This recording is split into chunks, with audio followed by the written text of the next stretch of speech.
The only one here. I'm gonna wait for everyone to join and just stare at my notebook like I know what I'm doing. Oh, hey, Steph. How are you? So, tonight, ladies and gentlemen, I'll be speaking with Hassan Jama. We'll be talking about food and fitness, and hopefully, it will be less gut wrenching as it was yesterday. Um, we are going to discuss a number of fitness topics and food options that you can do throughout this time. I'm going to welcome him in. See if this works. Hi, guys. How's everyone doing? What's everyone doing this weekend? The same thing we've been doing every day. Hey. Hey, how are you? Oh, living the dream. How are you? Same shit, man. I'm going crazy. Yeah, I feel you. I feel you. I'm thinking, I'm like, it's Saturday tomorrow. What are we gonna do? The same thing. You notice people are going out more? Like, no one cares, I don't think. The weather's getting better. That's a problem. Yeah, my neighbor's having barbecues with random people. The whole road is packed, full of Yeah, cars. yeah. God help us. God help us for real. Hassan. So, what are you doing right now? What are you eating? What are you eating these days? Should we wait for more people or what? Oh, they're Should we gonna. get started? Uh, so what am I eating now? I eat the same thing pretty much all year. So it's like 5 or 6 meals, and then it's I don't have like I have like a meal one, meal two, meal three, four, five, and six. So there's no like first one's breakfast, but there's no like lunch. It's just numbers, and each meal has a certain amount of protein, a certain amount of carbohydrates, and a certain amount of fats. But I'm not too particular on measuring exactly right now because like I'm not like dieting for a contest or anything. It's just like I know the numbers. Like when I look at it, I don't have to really weigh it. I know how much 8 ounces of steak is, and that's kind of what I'm doing right now. So, Hassan, with bodybuilding, do you consider yourself like athletic as well? Um, I used to be very athletic, but it's right now I'm not like pretty much no because it's not it's two different sports. Like I'm not being judged on how I move Yeah. or jump or speed or endurance and all that. It's just physical. It's like a beauty contest. It's just like fit what you look like, right? So, but most bodybuilders they're originally athletes. Like the good ones that have the good structure, they're either the track or field or football and sports. And then in the off seasons like when you grow to get more muscle before you start losing fat to get lean. So the off season, most guys are heavier, so it's harder to do, you know, fancy things in the gym. Yeah. Like we're not gonna be skipping or jumping or doing. It's just like minimum cardio just to maintain a percentage, and keeping food in and lifting a certain way to grow.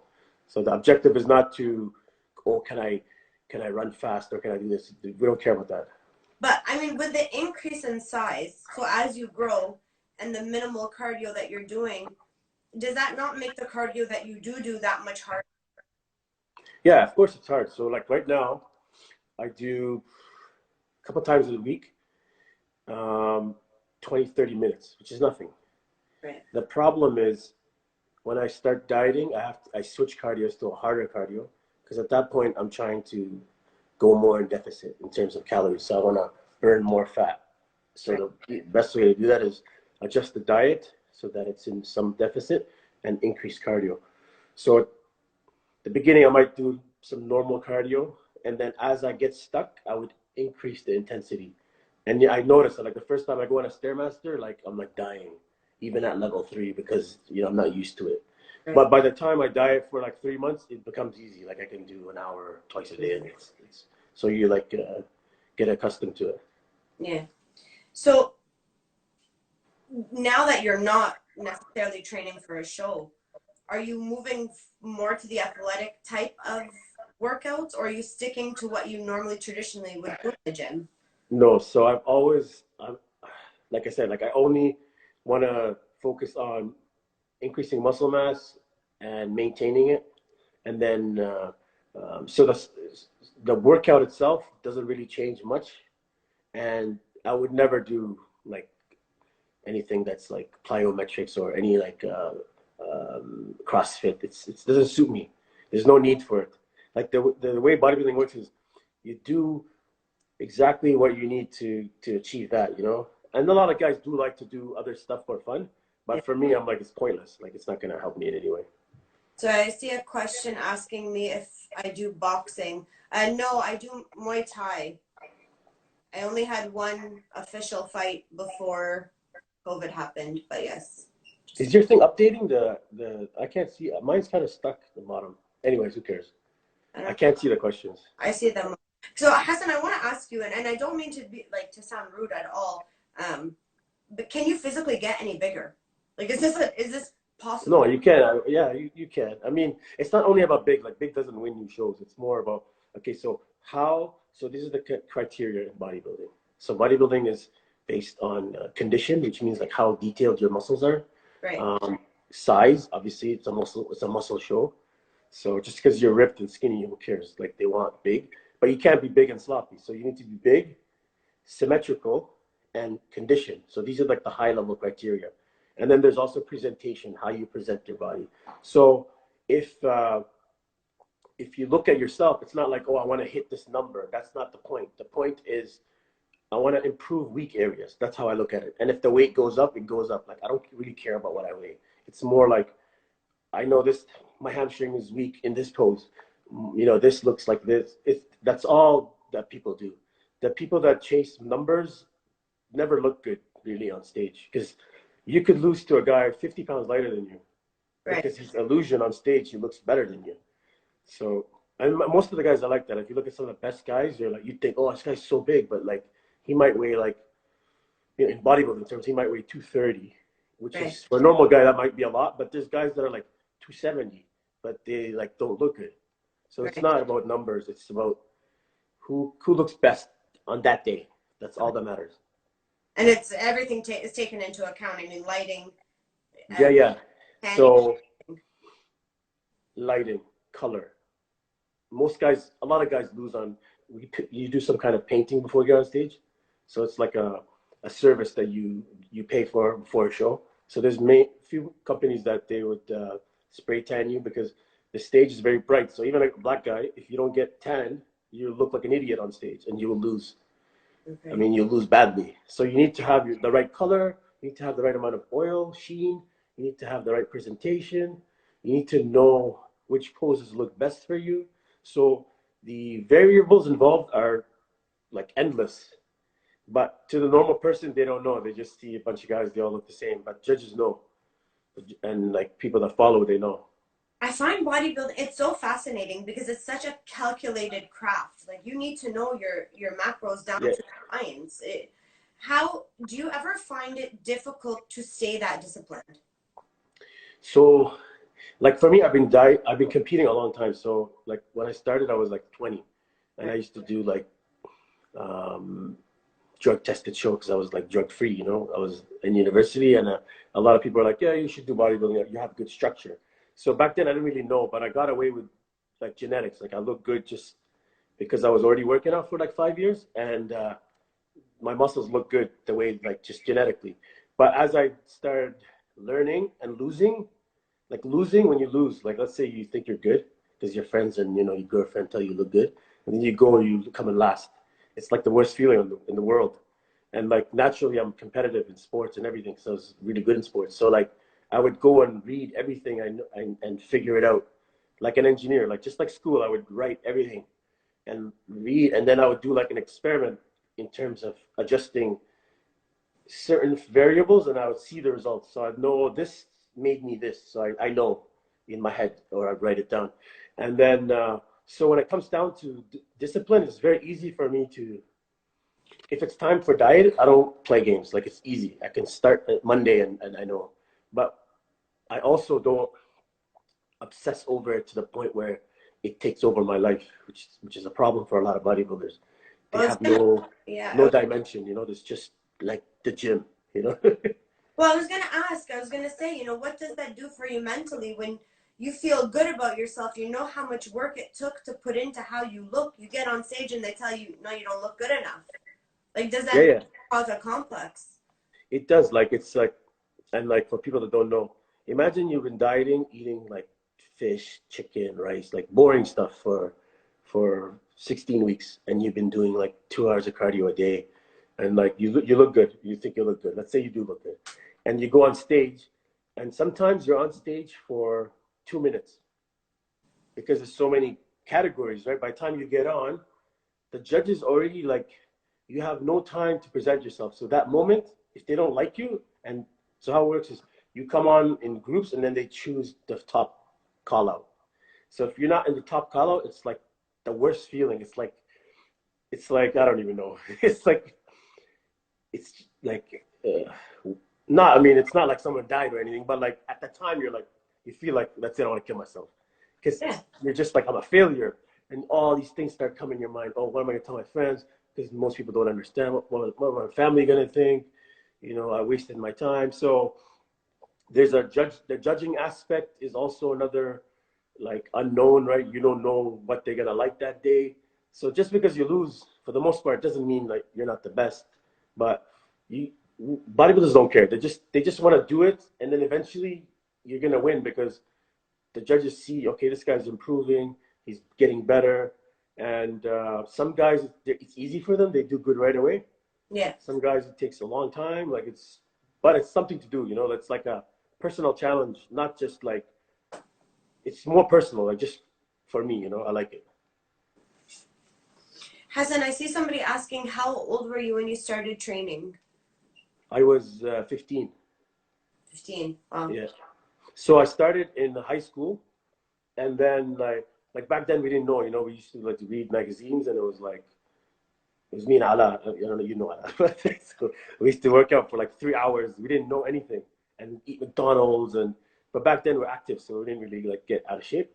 And then I never really stopped because it was it's I think training or doing something other than unproductive things is the key to doing well in overall life. Because like a lot of my friends that didn't work out ended up getting in trouble and doing, and like all my friends that worked out or kept busy with us, they all did well overall in life, you know. And then a lot of guys, when I think about it, I'm like, man, that guy, oh, because you know, imagine like that's a couple hours out of your day that you're doing nothing, so you're hanging around with punks and doing bad shit. So like the group that we had, it was good because that's all we did. We even when we were young, we didn't have a car. We take the bus. It takes you like an hour to go to the YMCA. You work out for an hour and a half. You go eat. It's like a everyday thing, you know, like 4 hours, 5 hours. You go to the gym. Wow. So now that you're not there, you're not at the gym, are you able to mimic any of those workouts at home? Um, yeah. The thing, like the worst part, like I was in Abu Dhabi a month, like about a month ago, and I was in like the best gym in the world, or one of the best gyms in the world. And I went from that to the basement with like nothing. So that was like tough to handle. But I was like, you know, I'm gonna use this time to just like recover or clear my mind. But after like a few days, I was like, shit, man, I need to like figure out what I'm gonna do. So we bought like some bands, and it was okay for like a week, like resistance bands, but they're still kind of useless. And then now I have like a some basic stuff put together, and I have like a place I can go to do some legs. But it's to me, honestly, it doesn't really affect me because I'm knowledgeable enough to come up with different alternatives that people wouldn't know. Like I know how to get a muscle working in a way that most people won't know just because I've done like a million exercises. And so I don't need to have the best gym to get a decent workout. I'm not probably getting any better, but I'm not gonna get much worse.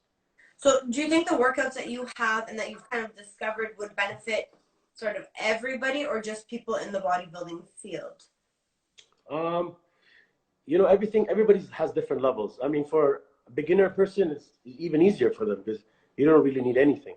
Right. Like, let's say you're a girl or a girl that does some resistance training and mostly does like, classes online or CS Works or something at Good Life.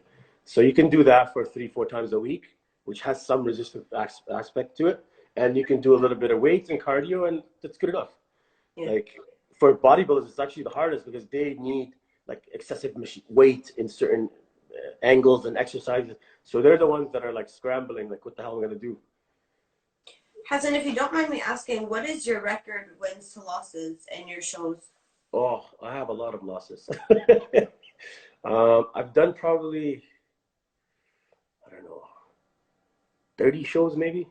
Uh, I've won. I used to win a lot earlier because I was against guys my age, but then it got harder right. because as you get, as you win, you're gonna go to next levels, and it gets harder and harder. So now it's pretty difficult to win. Like even if you look at some professionals that are really good, for them to win, it's hard because everybody's good at that point. It's not like when you're younger and like you have a weaker competition. Now it's like any show, someone's going to be good or better than you for sure. And also, it's not about is he better than you. Maybe just that day you didn't look good because that happens a lot. You might have looked good 2 hours before the stage, and it changes. Your body changes very fast with stress and like cortisol and panic. So a lot of guys, you see them, you're like, how's this guy like a professional?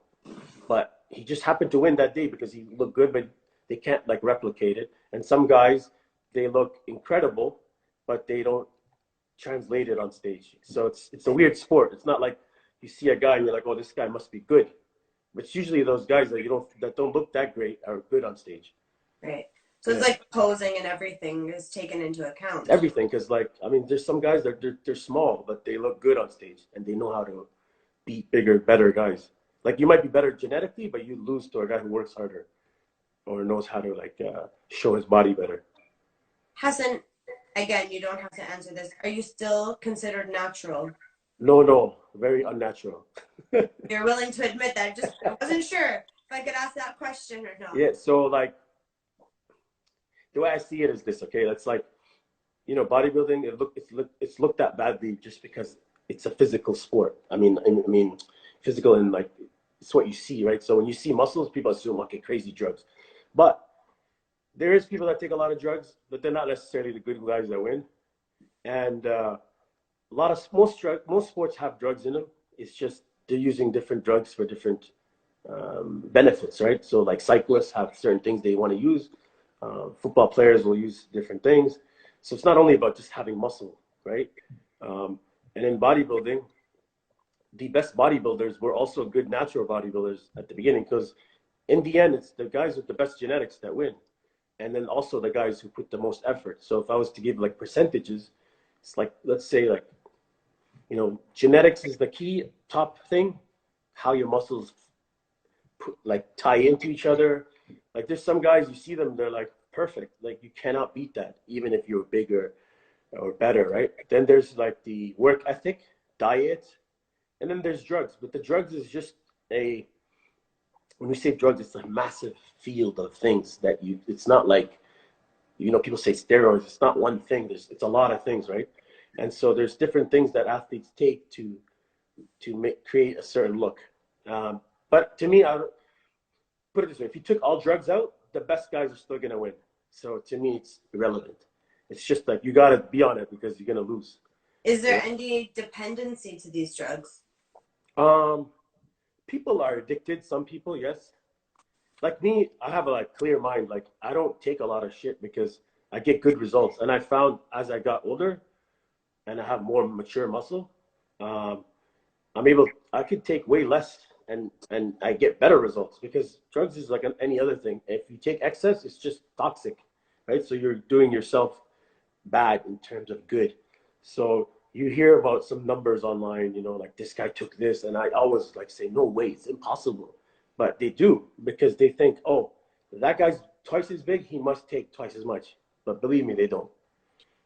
And everybody assumes that another guy's lying just because, like, if you have shitty genetics, you shouldn't assume he's taking more drugs. Like, imagine in football right now, let's say, or basketball, like LeBron James, just God given. Like, let's say it was a different sport that relied on drugs. It's not the drugs that's making him good. He's just a freak. There's gonna be freaks. Yeah. Yeah.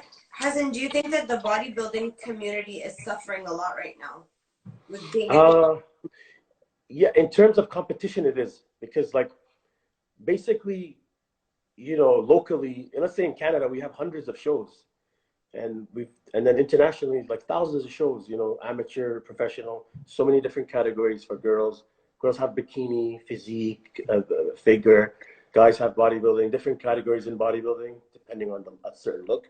So you could have like, you know, some shows are a couple of hundred to thousand. Some shows are 3, 4 days. Imagine all those people. Not only they can't compete, which is you know they look forward to it. The supplement companies can't support the athletes that they're paying because not a lot of people are buying the supplements in the store. The promoters are suffering because they have to cancel shows, and some people have already like committed to shows.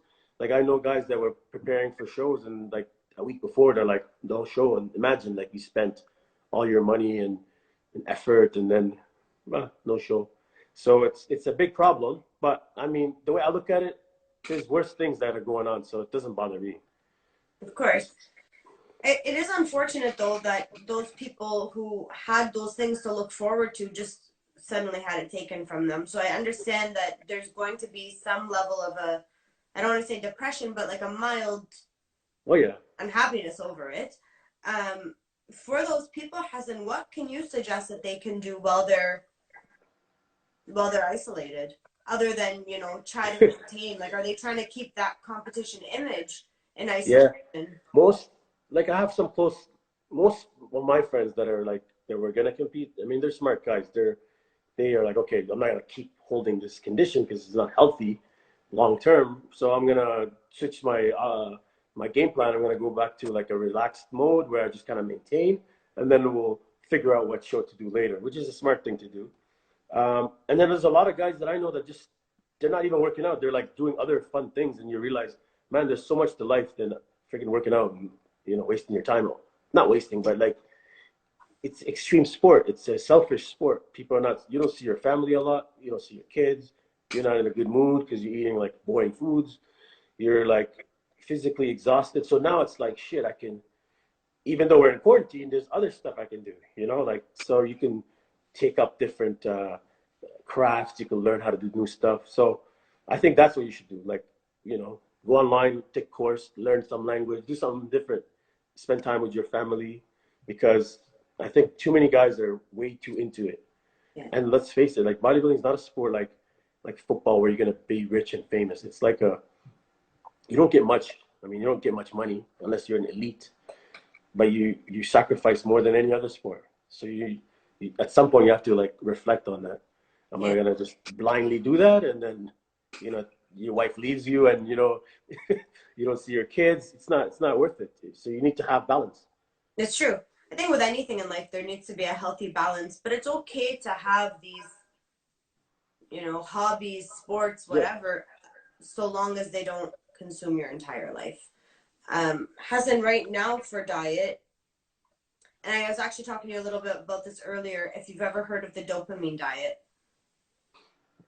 I mean, I know about dopamine, but I don't know what a dopamine diet is. I'm assuming it's foods that make people feel good. I mean, it sounds kind of dumb, but Yeah, well, that's essentially what it is. I mean, like, there's, the foods that we resort to for endorphins, like the yeah, junk and whatever. But then there is something actually called the dopamine diet where it's like, milk, cheese, yogurt, unprocessed meat, omega-3, fish, salmon, yeah, mackerel. Essentially what you would eat on a bodybuilding plan. yeah, But I guess it's over time used to help regulate the dopamine in your body. It releases feel good endorphins. So when you're in your competitive mode and you're eating reduced amounts of these foods that are supposed to release more dopamine, yeah, and you're at the gym and you're exerting energy and releasing endorphins, yeah. what is it about the dieting and gym aspect of training for a competition that gives people that sort of anger? Okay, so first of all, any diet with a name is a bullshit diet. So keto, whatever you want to call it, it's stupid because like any diet is there should be a goal, but the goal is like to sustain something. So you're not gonna sustain no carbs forever. Like it's gonna be hard and you're gonna be miserable. And there's no way to sustain fad diets. So people always, you see them, oh, I did this, I lost weight. Yeah, you lost weight because you're in a calorie deficit. You know, anything could do that. You could, I could not eat anything all day and run all day and I'll lose weight. But what's the effects? You know, what's the damage that my body's taking? What's going to be the rebound effect when I say fucking and start eating everything? So any, like, whenever I hear a name, diet, it's useless. Diet is very simple. It's, you need all the foods except ones that, let's say you have an intolerance. Let's assume you have no intolerance and you need, you know, carbs, you need fats, you need protein, you need all these combinations. You need meat, you need veggies, you need, you know, essential fats, you need all that, but they need to be in the right ratios and you need to be able to sustain it, because if you start, you know, cutting off something extremely, you will go crazy. It's like anything in life. Any like hard, like cut extreme, it's not going to be good. So when these guys say, your question was, how do the bodybuilders feel on a reduced diet that could cause reduction in those hormones? Well, there's other things you can do, right? Like you can meditate, you can get sunlight, you can exercise itself is probably the best way to feel like good, you know, to release those hormones. Um, but at the end of the day, bodybuilders don't give a shit about how they feel. Like they're like robots. Like I need to look good. I don't care. I don't care if I'm miserable. I don't care if I die. That's how they are. They're not not me, but like a lot of my friends. So they could be like passing out because they're in such fatigue, but they would still do it because nobody wants that feeling. I'm telling you, when you lose and you know that you could have won, but you didn't put that effort in, it's not a good feeling. Oh, I know it. Especially if you're a competitive person, Yeah. you know? I know it even just from my last competition when I lost. I walked off stage and I was like, man, it's a piss off because of all the effort you put into Yeah. training, and then you get off and you're like, it wasn't enough. And all these people that watch, and then you got to tell these people afterwards who don't know the sport. So they're like the first thing someone asks, did you win? Like that's such a general question in bodybuilding. It's not like soccer where you score goals and, you know, it's bodybuilding's like, did you win? Well, fuck, 100 things could happen, right? But now you have to explain, oh, what place did you get? And you're like, oh, I got fifth. So they're thinking there's 4 people better than you. Yeah. It doesn't work like that, though. You know, it's just like, it's a very hard thing to explain, and it bothers me, you know? Well, I remember my coach saying to me right before I got in the ring, he said, you don't have to be perfect. You just have to be better than her. Yeah. And it's that mentality. You just have to be better, you know? But it sucks when you're told that you're not the best. That's for sure. Yeah. But, you know, like you lose and like some people talk shit, complain, blame the judges. Who cares? You should be so good that it should be an easy competition in terms of judging. So that's always the goal. Like I want to be so good that like they don't even compare us. They just look at you and they're like, "Fuck, this guy's gonna win," and that's the goal, you know, because that's the best way to make yourself uh, less variables. Like if I'm so good and the judges have a easy time picking me, that's better for me. But if I you know, if I know I was cheating on my diet and I wasn't doing this, and you're gonna like, when you lose, you're gonna blame yourself. You know, if you lose and someone's better than you, it's not that bad. I don't really care. I'm like, okay, I'm not gonna beat this guy. You know, sometimes there's reality. It's true. It's very true. Hassan, now with that, are you still taking the same drugs you would have been taking before? No, so right now, like as far as drugs, I pretty much stopped because I also have Ramadan soon, next week.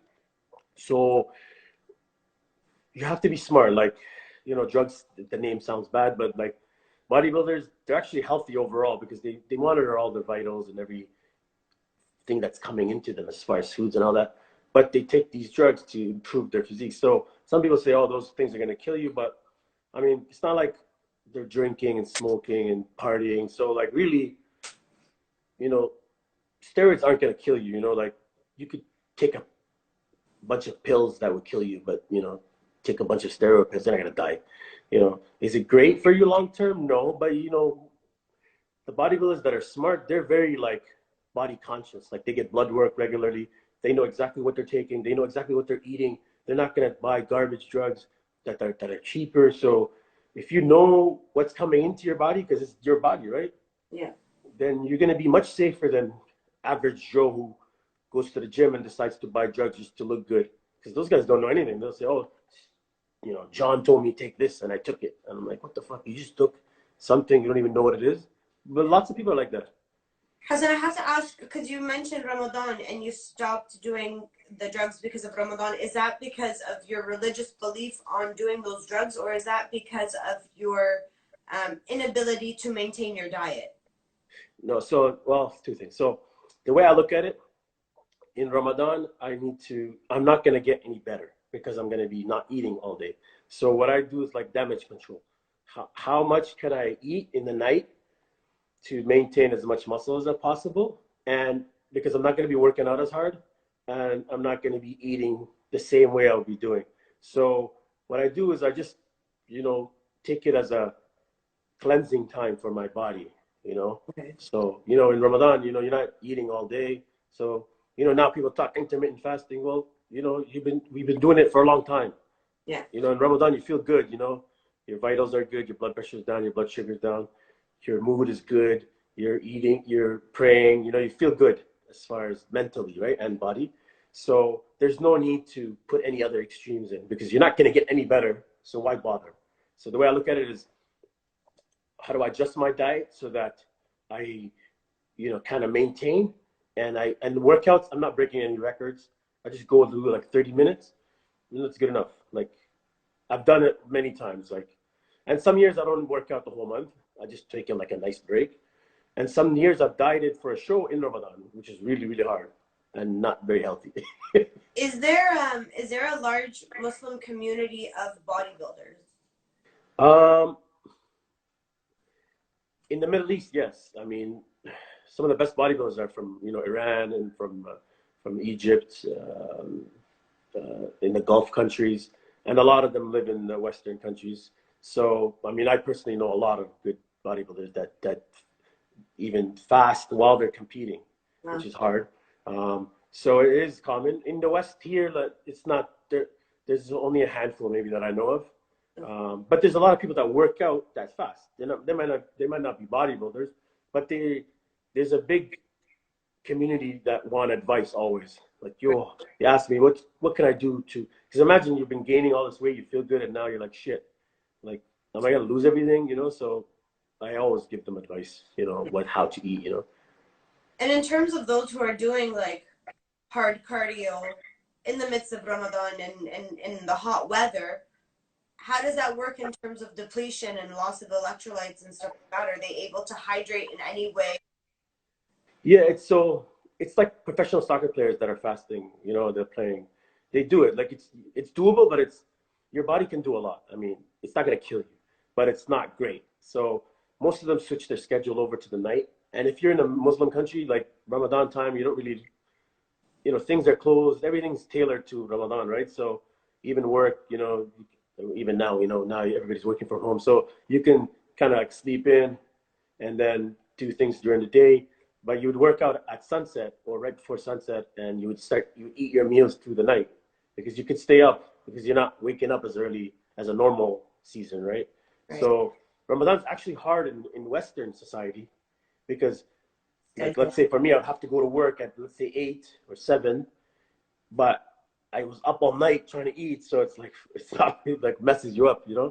But like back home, they're chilling, like work's off sometimes. So it's a lot harder here, and it's hard when it's summer Ramadan here because you have a long day, so it's like very hard. You'd have like 18 hours of not eating and drinking, and then you'd have to cram like all that few hours that you're awake to eat. It's just almost impossible. So do you guys do like for competing? Do you guys do like a bit of a water load throughout the night? Yeah. So like for contests, like before stage, there's a lot of things you do. The first thing is obviously you gotta like get in shape. Right. So like no water loading or carb loading will help if you're like show up fat. So like so the first thing is get rid of all the fat, as best you can. And then let's assume now you're within a few days of the show. There's a couple of things you can do, but it's all dependent on that current look you have. So there's no real formula. A lot of people like to get fancy and calculate, but it's more like if you have a good eye or your coach has a good eye, he can look at you and know, okay, we'll add more carbs, we'll reduce, this, we'll add more water. But the basic concept is, they kind of deplete your muscles for glycogen, and then they would load it up with carbs slowly to fill the muscle up, and you would water load while you're carb loading, so that way you're body's getting used to getting rid of the excess water, and then you slowly manipulate water so that your body keeps exerting while keeping the muscles full. So now your muscles are full and tight to the skin. Your definition is showing, and then there's different drugs they do to get out extra excess water if needed. But the people that do the best are the ones that are already ready, so that you're doing minimal things at the end. Most people that ruin their diet is because the last few days they try to do something extreme, and extreme things usually cause unpredictable outcomes, right? It might work one year, Yeah. so you're like, oh, that thing did this to me, and then you try next year and you look like shit, because you can go looking like shit very fast. Like, people don't believe me, but I'm like, imagine 9 o'clock, you wake up, you're like Mr. Olympia, you look amazing, and then by the time you get on stage at 12, you look like horrible Yeah. because of stress. You drank too much, you cut water too much. Like, there's a lot of things that can go wrong. So it's a very mental thing. Very, very calculated. I have a question for you. It says, what advice would you give to the youth who are trying to get into bodybuilding? Okay, so for the youth, I mean, the best thing I tell them is there's a big problem right now with youth taking drugs way too early, and it's outrageous. It's because you go on social media, you see all these guys, they look jacked, but the people don't really realize what's put into it. So, like me, I started when I was like 24, because like so imagine I was already working out 8-10 years, so I already had good muscle maturity, so that when you add certain drugs, you can take very little and you get a good result. But now imagine, now you have youth, they don't know how to work out, they don't know how to eat, but they want to take drugs, which is just stupid, because they're just gonna get some results, but it'll go away or they'll get hurt. Right. So I think the best thing is to get a natural base in terms of learn how to train, learn how to eat, and then decide, later on, is it something I want to do or not. Just do the research beforehand. Yeah, like get the basics. Like any sport, like you're not gonna go to F1 and say, oh, I want to, ride this Ferrari. Like, you need to learn how to fucking ride a normal go-kart first, and you need to step by step. But these people now, they want, like, I want to look like that guy, so I'm just gonna take all these drugs, and they usually look like shit after, so it doesn't work. Hassan, how are you staying motivated right now? What's keeping you going? I'm not that motivated. I'm like, I can look like shit. It doesn't bother me. Like, I know it's weird. Like, there's been years where I've not worked out, and like I was fasting, and like my body like got like bad. Like, normal people might not notice, but like for me, I was like, man, I look bad. But it doesn't really bother me mentally, because I know how to get to where I need to, and I can get there quickly. Right. Like, I can go from looking bad to good in like a few weeks even. So it's not like, so now it's more like, okay, we're going through a time. I'm not going to get any better, but let me like kind of keep where I'm at. So I have a number of my weight where I want to be, and how my body fat I look at the mirror. I know what I'm like, not, if I'm regressing too much, I know I need to. And so that's how I do. I just, I eat fairly clean all my meals. I have a few cheat meals, but my base meals is always the same. I don't have a day of eating shit. I eat like solid meals that I cook at home. They're balanced. They have all the things I need. I supplement the right supplements, that multivitamins and everything. And so it doesn't bother me that I'm not going to be at my peak, because we'll get there. It's not a big deal. I have a question for you. I don't know if this is a joke or not. Do you think I should drink 0-calorie soda drinks to help lose weight? So they're not going to help you lose weight. There's no weight loss effect of those. But I mean, I drink them when I'm dieting, because I mean, there is no calories in them. You can argue if they're good and bad for you, but there's tons of research. Personally, I think if you drink them in moderation, like you have 1 or 2 a day, and it's going to keep you from, if it's going to help you get the food down. Like, imagine we're dieting and eating 6 meals, and they're not that fun meals, because when you're dieting, you're eating for function. You're not eating for taste. So I just make the food quick, because like I have like 1,000 meals I'm going to eat in the month. So like, let me make my food in big quantities. I separate them, and if it doesn't taste good, who gives a shit? So now it's like, let's say chicken, rice, and some veggies.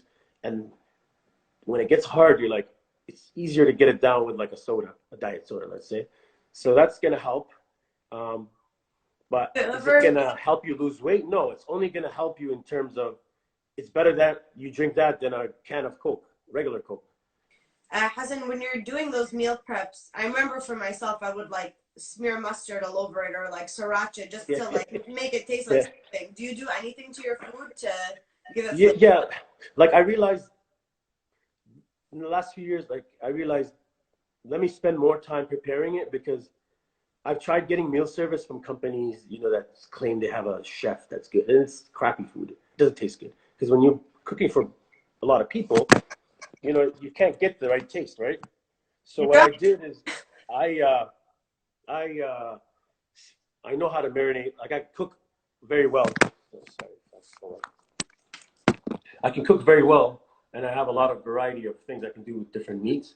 So, and even rice, I can make it very well because like my mom showed me a long time ago how to spice things up. So like you put spices, it's fine. Yeah. It's not gonna give you calories, but I don't like do sauces and all that because that's unnecessary calories, and I don't think it's a like it doesn't make it taste good. Like when people like use hot sauce and like to me that's disgusting. Like I'd rather marinate it the right way and put the right spices and cook it the right way, like slowly and get real taste in it, than cook it bland and shove all this crap on it. Yeah. And I never do that. Yeah. I did.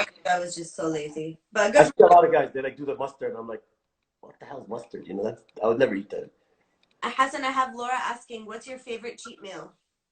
Uh man, my go-to is don't get mad, is McDonald's. It's garbage, but honestly, it's like you can go to China and get McDonald's and you're not going to be disappointed because it's going to be the same shit. That's why I like it. Because You it's know, when you shit. plan for a cheat meal, the worst feeling for anybody dieting is you plan a cheat meal, let's say, and with all your friends, let's say Wednesday, we're going to have a cheat meal. And like some guy decides to go get some weird thing, and we go and it's horrible because now you just ate all these calories that are like didn't taste good. So it's like a waste. So now I don't, when it's cheat day, I don't mess around. I stick to what works. McDonald's is consistent every time. McDonald's, man, it doesn't disappoint. Sometimes I do like Harvey's or A&W, but I don't like pizza too much because I don't like eating the same thing over and over. I hate sushi and that kind of stuff. Like to me, I don't like that stuff. I stick to what I know. Dixon was good. What's your personal record on your compound lifts? I mean, I lift a lot. Like I'm very, very strong for a bodybuilder, but we're not powerlifters. Like I could squat 600. I can bench. I've benched close to 500, but I don't need to right now because I'm just trying to like the last thing I want to do is hurt myself because a lot of bodybuilders tear chest or tear quad trying to lift excessive weight. You can get a lot more muscle lifting in different ways to cause fatigue and grow than lifting heavy. But like I can do like 7 plates deadlifts. I've squatted over 6 plates. I've benched close to 5 plates. I can shoulder press 3 plates or even more. I can shoulder press like 160 dumbbells. So like as a bodybuilder, I'm like probably one of the strongest bodybuilders in terms of lifting because a lot of bodybuilders they're not that strong. Can you can you carry your own body weight? Can you do a plank? Yeah, yeah, of course I could do a plank. I could do like 30, 40 chins if I want. So you're able to like Yeah, sustain. yeah. I'll tell you what I can't do. So let's say when I was in high school, I could dunk, I could jump, I can do all these things. Like I can't do that. Like if I jump, I can get high, but when I land, like my shins and knees are fucked. Like I can't do that. I can't run like before because that impact. It's the impact on the structure of my body, not a physical limitation. So let's say now if I run, I could be fast, yeah, but I'm gonna probably tear a hamstring. So like I avoid doing it. When I'm leaner, I like to do different things. Like I'll do sprints for cardio because it's fun, because you can see, okay, I'm much lighter now, so it's way easier to do the things that I couldn't do when I was heavy, right? As in, from what somebody's asking, from what I know, most Somalians have bad genes. Are you the only Somali bodybuilder? Um, I think the problem is, okay, it's not bad genes. It's they think they have bad genes. Well, okay, here's an easier way. A lot of them are slim, like skinny, right? But they also never, a lot of them don't never worked out. Their diet is, not a diet that's gonna gain you muscle, and genetically they're from a part of the world that is mostly slim. But like there is some Somali bodybuilders more are starting to do it. But you know, like East Africa, they're more like runners, you know? They're Right. not like bodybuilders. But like my family's from a lot of different places too. Like my family, like on my mom's side, like her brothers are like tall and big. Like my mom's brother's like 300 pounds. He's not muscular, but he's like a huge guy. And my dad's a big guy too. So they're not. My dad's like 200, over 200. So So in your genetics. like all my brothers are huge. Normally Yeah. they're big. So like it's not only. It's like kind of like your luck, you know. Yeah. And it just happens that my bone structure and the way the muscles are shaped is is good for bodybuilding. Yeah. Uh, and then that's that's basically what it is. Bodybuilding is like you have the right tie-ins of the muscles, the right structure, and the ability to gain. So I have a good ability to gain and a good ability to lose, which is like difficult. Not a lot of people have that. Most people are either like they call it like a hard gainer. He's a slim guy, he's lean, but he can't gain a lot of muscle. And some people they have the other problem. They're stockier and they can't lose weight. But usually it's not that. It's they haven't really pushed the diet the right way. So they don't know. So you come, oh, they're skinny. No, because they don't eat, man. That's why they're skinny. Or they eat like one meal a day, you know? Yeah. I have another. Laura's asking, do you incorporate healthy eating with your kids? Do they enjoy it? Yeah, yeah. Okay, this is a good topic. So my kids don't eat junk food, and I got it. So basically, the way I have my house is, I don't have a lot of junk food in my house. I don't have any actually. So my kids, it's not like torture. Like they eat basically what I eat, and I got them doing that early, so they like it. Yeah. And then as far as treats, I know exactly what I give them. So I might give them like some kind of healthy cereal and like Greek yogurt, and I'll put some different fruits in. So to them, it's like a treat, but it's actually good. Yeah. So I don't buy no junk shit. When I go to Costco, like I always look at carts and I'm like, man, look at these people. Look at the garbage they're giving their kids. It's full of sugars. Everything's processed. Especially back home in Abu Dhabi, like there's a serious obesity problem with youth because everybody's like kind of lazy and like things are easy to access. You can order any kind of food and it's a junk food like heaven. You know, every junk food company is there. So the youth are, it's hot, they're inactive, and the parents don't know. So at least like me, I know it. So in my house, like my kid, like he likes broccoli, he likes asparagus. Like if you hear him, you laugh. You're like, is he crazy? But it's because that's what he thinks is good. Yeah. And maybe once in a while, I give him like a popsicle. But what I do is like I make it and I put my own liquid in it so that it's not like full of sugar. Right. You know, because like there's the food that's out there for kids, it's horrible, man. It's like It pure is. poison. Yeah, it's really bad, and everything. The sugar content is so much higher than it used to be. Yeah, like right now before bed, like I give him fruits, I cut it up for him. Steph does the same thing. So like it's not like they're gonna be like if your household is generally everybody's eating good, it's easy. But like if you let's say you're like active and your wife is not, that's a big problem because a lot of my friends they have that problem. So I have one guy I used to work with. He's a good structured like he can be a good bodybuilder, but he can't really progress because his wife is like so used to like buying garbage and like putting him down for like it's Yeah, bad environment, imagine you're trying to like get good and like crap keeps coming in the house. it's hard. It's a battle. Yeah. Hasn't Una's asking, do you suggest to start a workout with cardio or weights, or does it not matter? You need both. I think you need especially for women, a lot of women are scared to do weights. They're like, I'm gonna get big. Well, you're not gonna get big. It's not like women's body's not designed like that unless you're taking drugs, you're not gonna just grow muscle, like endlessly. um you need resistance training because if you look, a lot of girls that just do cardio, like their structure isn't good. Like they're soft in terms like they don't have shape. Right. Like runners, they're like kind Yeah. of skinny fat. They're like not heavy, but like there's nothing to them because they're just running. It's not enough. So you need cardio for your heart and to lose weight, obviously. But you need resistance training because that's what's going to shape, like give you the nice legs and back and all The that. definition. Yeah, like now you see all the girls, they're doing butt workouts. They're all working out like with weights because like you're not gonna get it, Yeah. just running. I know a lot of what I've been told in the past and the theories that I've always gone on is that to lose weight and gain definition, it's best to do your cardio after you've done your weights, not Uh, like during your workout. It's best to do it at the end of the okay, workout. that's what was the question. I wasn't sure if that's what she's asking. Yeah, I like to separate them too. Like I usually do cardio early. People argue fasted is not needed, but for me, I like to start off the day doing cardio because it like sets up my day. I get in a good mood, and it's already done with. So that when I go work out later, I just do workout. Yeah. But if you're going to, yeah, do the weights first, then do cardio after. It's much better. Yeah. Now you're gonna basically use the calories for lifting early, and then you'll be burning fat afterwards.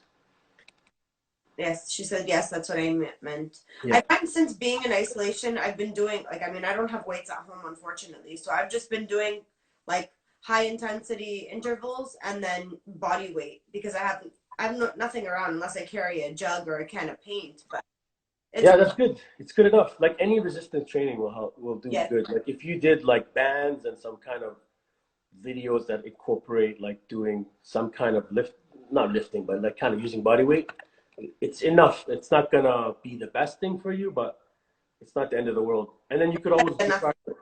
Yeah, like we go for walks in the neighborhood. It's good enough. It's not gonna like burn a gazillion calories, but it's better than sitting on your ass, you know? So Hassan, I have another question. They're saying how much money goes into the cost of bodybuilding in terms of food, Oh, supplements, and drugs? you don't want to know. Um, let's just say if you're a top national or a pro level bodybuilder, you better have a good job because it's thousands of dollars. Um, food, like let's say food, I eat probably from Costco. I spend probably like 300 a week in just Costco, and then I buy meats from butcher, and then there's the gym membership and supplements, and then like depending on the level of bodybuilder and the drugs you take, it's not cheap. It's like it could be 4,000 a show, 5,000 more even. A show. Well, I mean, some guys I know spend 10, 20,000. Do you get paid for shows? The elite guys get paid. So how it works is like it's a poor money system basically. Like the first guy gets a little bit, and on the bigger shows they'll get a lot. But like if you're in bodybuilding for the money, you're in the wrong business because you're gonna take a major loss. You can make money in other ways, like selling programs or like marketing yourself, getting sponsored. But if you're physically thinking that you're gonna go and make money from winning shows, you're not gonna do it. Not gonna work. There's There's like literally 2%, 1% maybe that are living off that. Hassan, there's another question for you. Advice for breaking through strength plateaus on compound lifts. Um, I mean, I'm not the best for that because I'm not a strength guy. Like I don't really care, but you could do different things like increasing the frequency of your lifts, getting the weak, like getting different parts of your muscles stronger. Like if your bench is weak on a certain part, you can get, let's say, the tricep stronger or the delt part stronger because that's going to help you. So if you're going to keep doing the same thing, that's probably not a good idea. It's good to do switching up. To keep switching it up.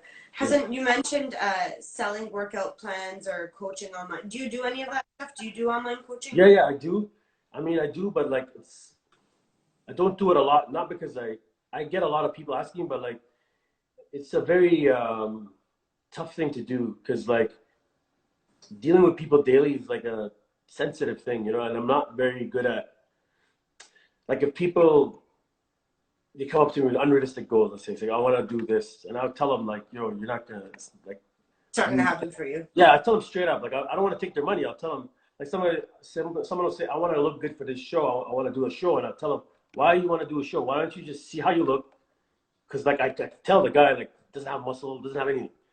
So why don't you spend a year, you know, see how much? And then, but people are so fascinated with looking at somebody and saying, I want to do that.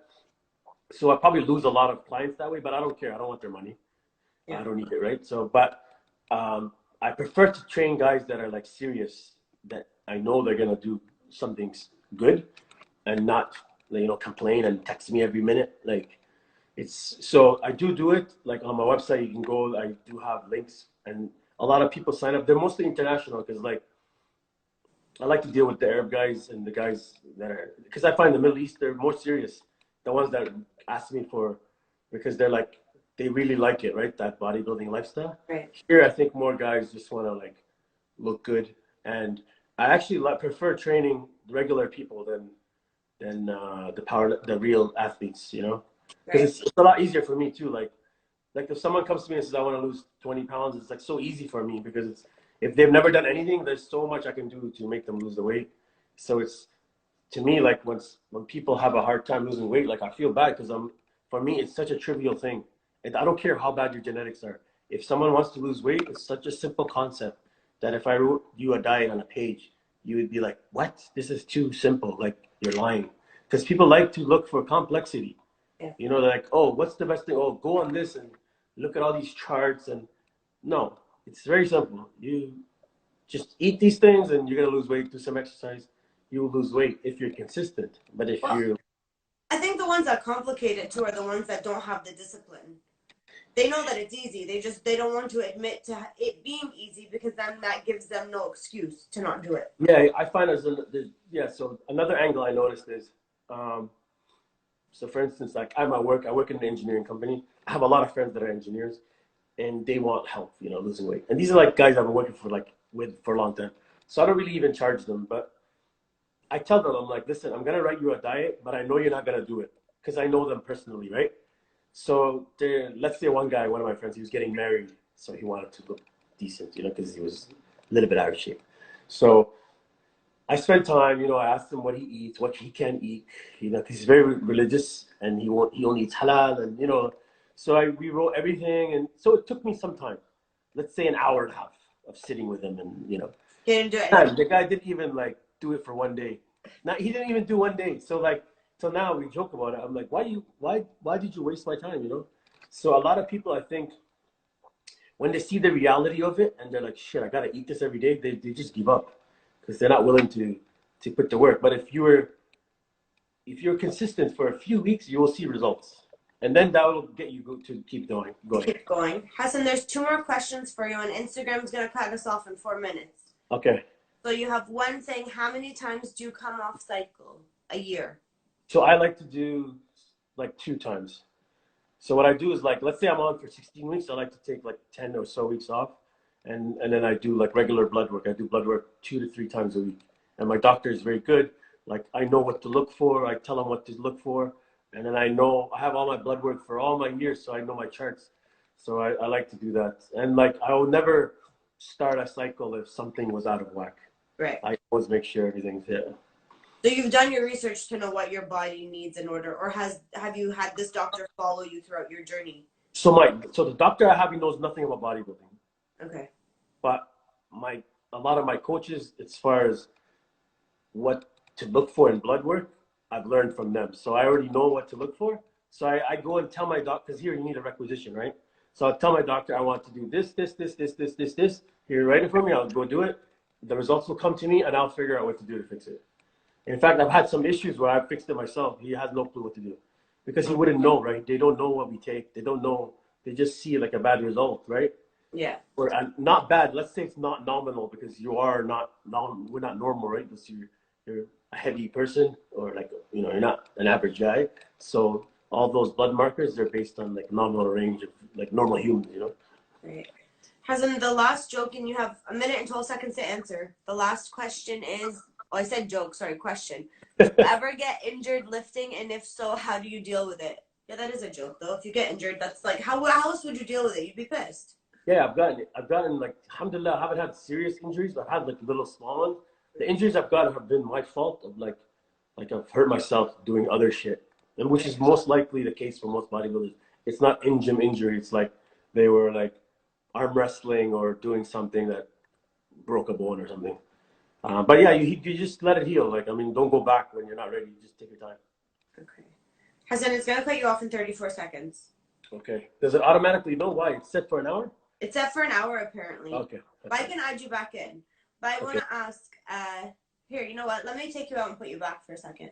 Okay. Should I stop mine or what? I'll do it. Yeah.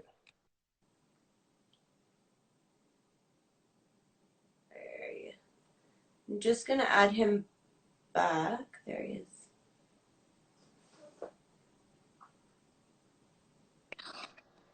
No, it still says 2 seconds remaining. I think it's going to cut me. I'm just going to see if Hassan comes back in here. He was given some good information to the bodybuilding community and just everyone in general. So I'm just going to wait a second to see if he joins. He joins back. We'll just give him a minute. Hi, Steph. Is he coming back, Steph? Let's wait and see.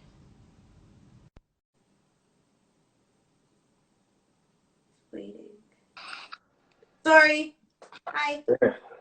Okay, so they were asking a bunch of questions about your joints during training, I guess. If they're weakened from training, Yeah, didn't I catch. have, I've had, like right now, even now, I have like elbow pains, some kind of knee pains, hips. So I like to get like different therapy.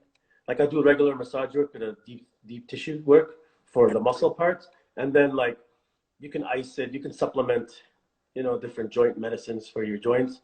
And then like if something hurts, don't just keep doing it. Like I used to like lift, I like lifting heavy. So let's say I'm benching like, or shoulder pressing like 3 plates, and I feel like, my elbow's already starting to hurt.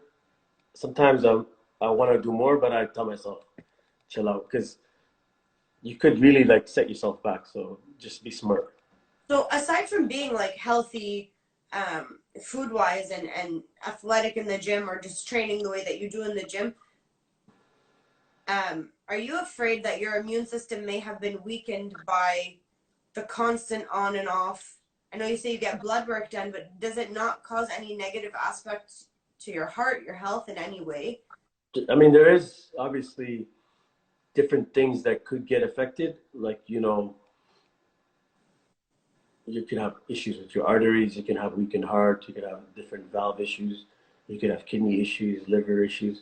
But I mean, for the most part, you can look at things and know kind of where you are. And then as far as immune system, like I look at total like blood work, like I look at the blood count, white blood cells, and which ones affect like your immune system. So if you're on, like steroids, they suppress your immune system, so you're actually like more susceptible to get sick, right? It's easier Right. for you to get sick. So me, I make sure that my food is good so that those things are better.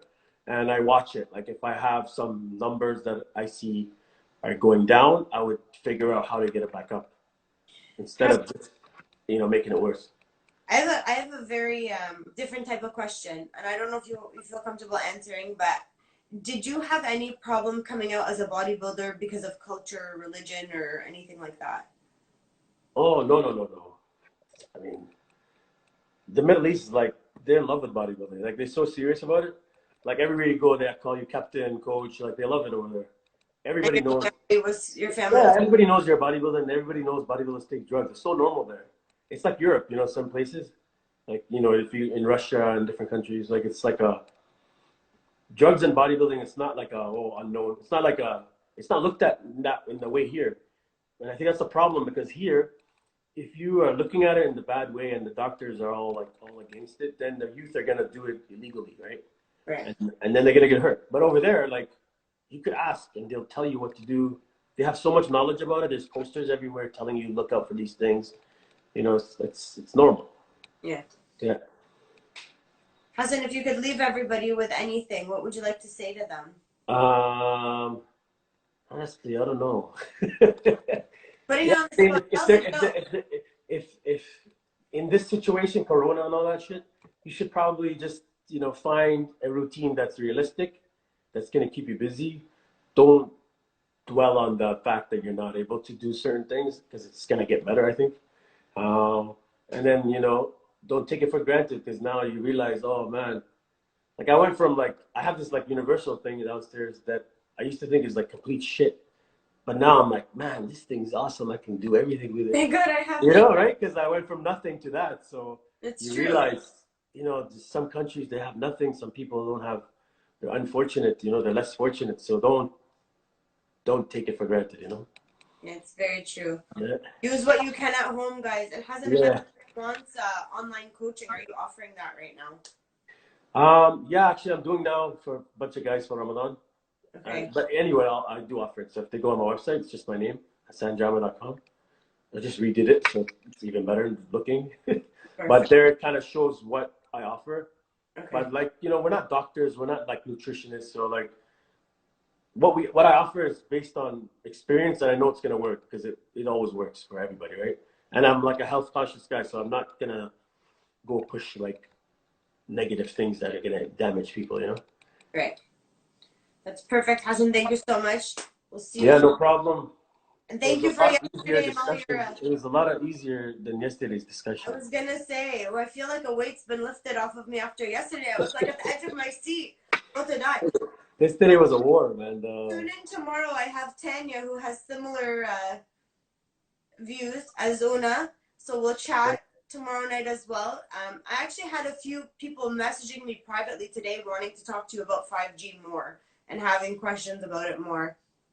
Yeah. You want to talk about, you know, wireless and different EMF damage that people think they're gonna get? I can talk about it. Yeah, I mean, I don't see anybody asking any questions about it now. There was one question asking about the boxes that are on the lawns. Oh, those are fine. Yeah, They're fine. don't worry about those.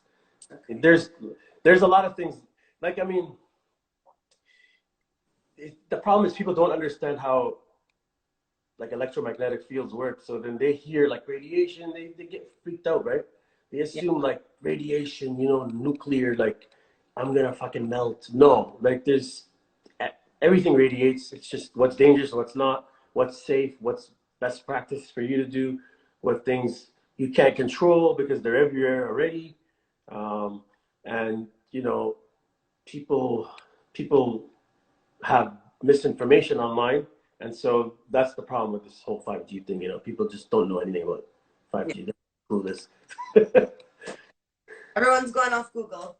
Yeah, but you know, the way I look at it, you have just as much opportunity to find an alternative document that contradicts. So if you're gonna decide that the one that suits you is the only one that's right, then you're an idiot. You should look at all, you know, sides and talk to experts. Don't fucking go on YouTube. Talk to There's engineers everywhere that can tell you about wireless. All right, you know, they can tell you what's safe and not. Do any engineers have contradicting opinions to yours? I mean, it depends what kind of engineer. If my friends are mostly civil engineers, like let's say my friend Bassam, he's a civil engineer, he's like an established guy, he knows his shit with civil. I'm not gonna go argue with him about bridges and shit. Like that's what he does. You know, like we do wireless, we do satellite communication, we do telecom. Like that's what we do.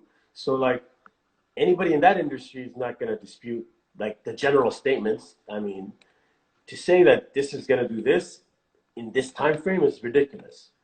Okay. If someone says, you know, as a whole, society is susceptible to this due to, you know, these are being around for a long time, yeah, okay, but guess what? That same person is eating shit, you know, not exercising. So if that's not gonna kill you, Yeah. you know, you're gonna die probably from you know heart failure from eating like you know bad food. So people just like to pick one thing, and that's the new thing. You know, Yeah. next year it's gonna be a new thing that they're gonna be all up on. It'll be 6G. Yeah, 6G. Yeah, so there you go. So Thank you so much, Hassan. We'll talk to you soon. yeah, okay. Have a good night, guys. Thank you. Take care. Guys, that was awesome. Thanks for tuning in. Tomorrow night, I have Tanya from T Reputic back again to discuss the video that she recently put out